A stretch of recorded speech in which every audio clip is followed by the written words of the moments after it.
साथियों, भारतीय न्याय संहिता, भारतीय नागरिक सुरक्षा संहिता हर पीड़ित के प्रति संवेदनशीलता से परिपूर्ण है। देश के नागरिकों को इसकी बारीकियों का पता चलना ये भी उतना ही आवश्यक है। इसलिए मैं चाहूंगा आज यहां चंडीगढ़ में दिखाए लाइव डेमो को हर राज्य की पुलिस को अपने यहां प्रचारित प्रसारित करना चाहिए। जैसे शिकायत के 90 दिनों के भीतर पीड़ित को केस की प्रगति से संबंधित जानकारी देनी होगी। ये जानकारी एसएमएस जैसी डिजिटल सेवाओं के जरिए सीधे उस तक पहुंचेगी। पुलिस के काम में बाधा डालने वाले व्यक्ति के खिलाफ एक्शन लेने की व्यवस्था बनाई गई है।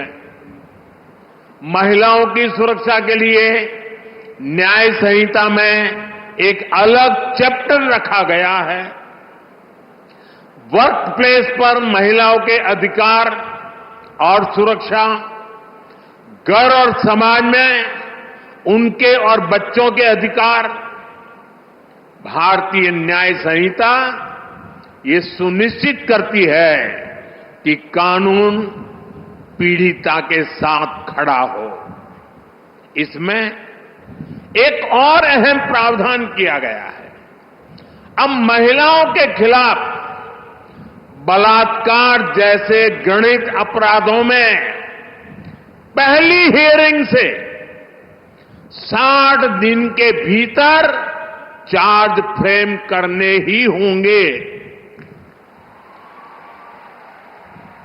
सुनवाई पूरी होने के 45 दिनों के भीतर भीतर फैसला भी सुनाया जाना अनिवार्य कर दिया गया है।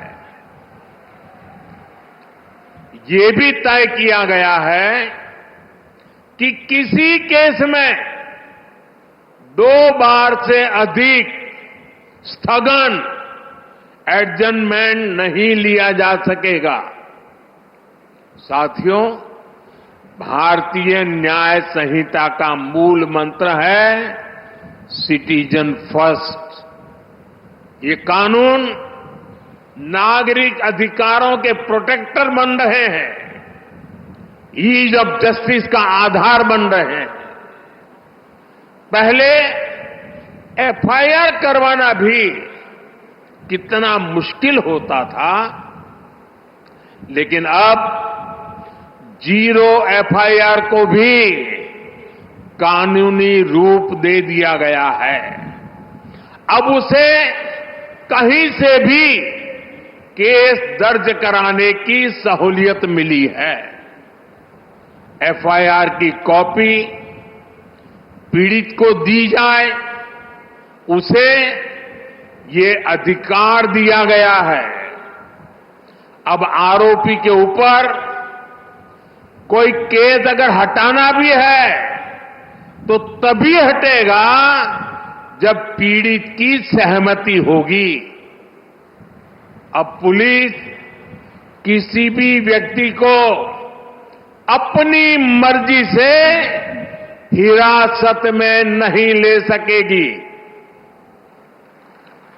उसके परिजनों को सूचित करना ये भी न्याय संहिता में अनिवार्य कर दिया गया है।